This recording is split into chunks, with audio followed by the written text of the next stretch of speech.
apply. Well, isa yun sa mga nakikita. Pero tingin, kausapin natin ito rin dahil ito'y abogado at miyembro rin ng House Prosecution Panel. Kausapin natin si Bukidnon 2nd District Representative Congressman Keith Flores. Magandang hapon po. Magandang hapon, Sandro. Magandang hapon naman. At Vice Chairman din siya ng House Committee on Justice. So ano pong sige, bago po natin himayin gusto ko lang po munang makuha yung saloobin niyo tungkol doon sa naging pagpapatibay ng Korte Suprema doon sa kanilang naunang desisyon. Well, as a member of the House po, medyo dismayado, of course, kasi feeling namin na may overreach talaga sa powers ng Supreme Court na dapat sa amin lang iiwan yung paggawa ng rules na sarili naming ifa-follow. But as a lawyer po, of course, it's the highest court in the land, and we have to respect also the decisions. We may not agree with it, no? Pero we have to follow and respect it. Kanina nakapanayam namin, kaming mga Senate reporters, si Senate President Vicente Sotto III, at ang sinasabi nga niya ay impossible dream na ang paghahain ng impeachment. Do you also share the sentiment? Hindi naman impossible, no? Kasi may dagdag lang na additional requirements yung Supreme Court, but hindi naman niya ginawang imposible na i-impeach yung tao. So, depende naman talaga yan kung gaano kalakas yung kaso mo, gaano kalakas yung ebidensya mo. Ang problema na lang is yung additional requirements on the procedure na nilagay ng Supreme Court Suprema dun sa desisyon nila na Duterte versus House. Matapos ng panindigan, o pagtibay ng Korte Suprema yung kanilang naunang desisyon, ano po yung susunod na gagawin? Kasi sinasabi ni Representative Jervil Luistro na kailangan na raw ayusin o repasuhin yung mga impeachment rules, na naaayon sa desisyon ng Korte. Tama po na, I agree with our chairperson sa Committee on Justice na si Jinky Luistro na we have to amend din our own rules to conform with the decision of the Supreme Court. But just like her, I'm sure may ano din yan, may hello? Yes, go ahead, sir. Hello? Go ahead. Hello? Go Yes, ahead, sir. Go ahead. yes. Okay na ba? Yes. Okay na po. Medyo may delay lang po. Just like Kong Jinky po, I'm sure she has misgivings din. I mean, may overreach talaga yung Supreme Court. But ang sabi niya nga na if we are to follow it, then we have to amend our own rules on impeachment. Para rin yun sa magiging matibay, walang makikitang butas o loophole, ang mga anumang impeachment complaint. Tama po, para wala nang problema in kung sino man ang magfa-file ng impeachment at against kanino man na impeachable officer. Sinasabi po ni Senate President Sotto na handa siyang makipag-usap, makipagpulong sa Kamara para nga kung ano yung susunod nilang hakbang. Ito po ba, kayo po ba on your end, willing din po kayo para mapag-usapan na, maplansya na kung ano yung mga kailangan plansyahin? At kasama na nga rin yung rules para po yung... Ang problema kasi kung ang binabanggit ni SP Sotto, sa kanila kasi hindi sila yung unang tumatanggap ng impeachment complaint, nasa Kamara ito. Kumbaga sila yung tumatayong impeachment court. Pero syempre yung proseso para seamless, sabi niya willing siya na makipag-usap sa inyo. Well, technically po, magkaiba Sa amin ang rules is in the initiation of the impeachment. Kami ang magpa-prosecute din. Sa kanila naman, ang rules on how we go about the impeachment proceedings mismo, yung trial mismo in the Senate. So magkaibang rules yun. But I think ang main concern ni SP Sotto is yung paghimasok nga ng Korte Suprema in realm na dapat amin lang, sa Kongreso lang.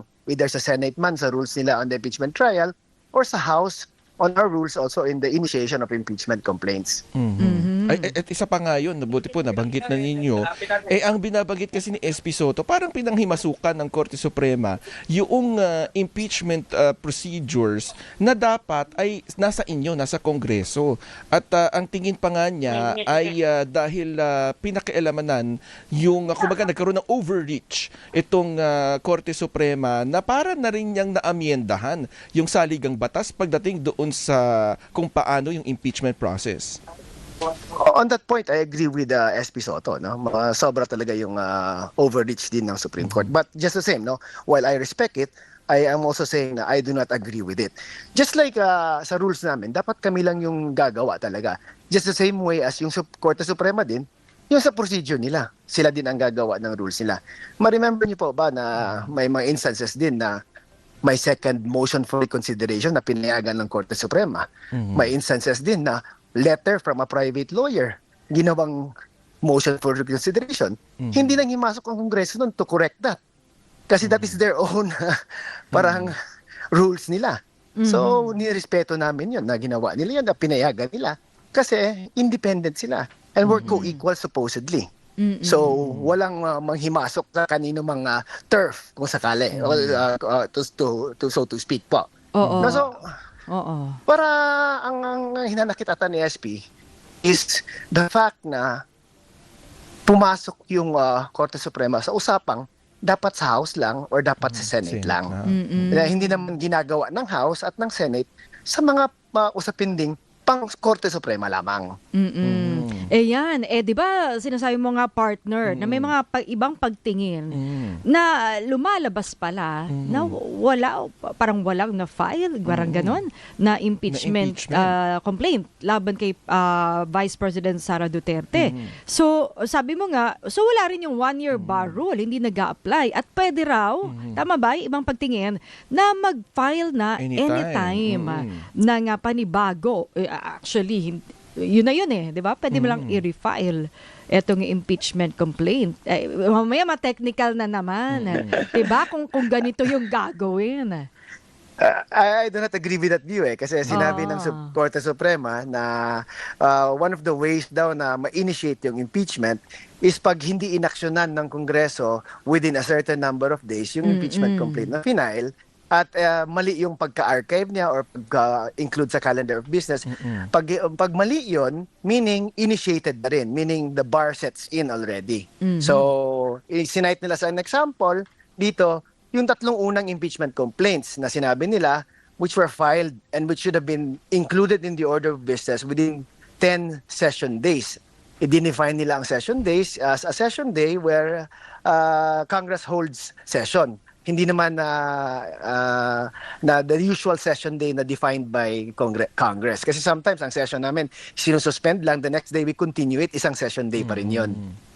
Ayun nga, ito sa puntong yun din, nagalit na si SP Soto kasi sabi niya, yung sine die adjournment ay hindi kaparehas ng ordinaryong break lang ng Senado at ng Kamara do sa legislative calendar.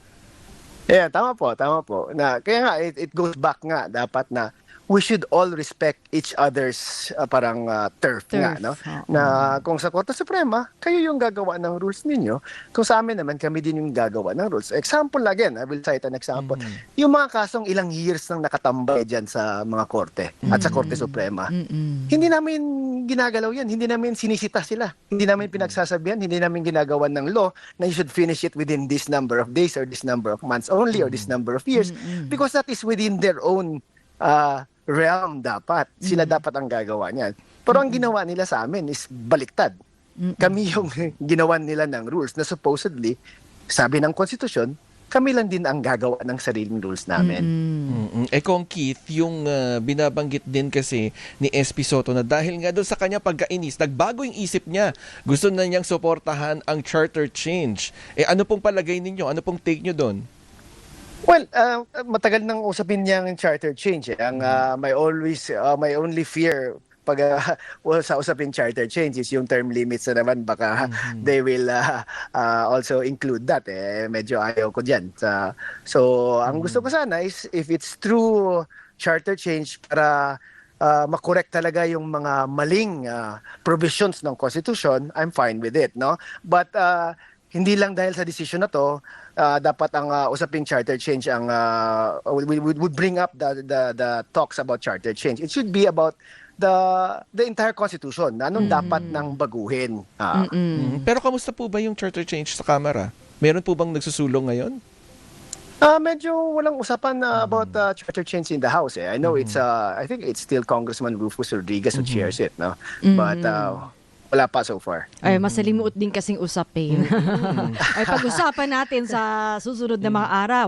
Okay, maraming salamat Representative Keith Flores, 2nd District ng Bukidnon, at siya ring Vice Chairperson ng House Committee on Justice. Happy weekend, Thank you po. Kong. Thank you. Thank you po. Happy weekend. Thank you.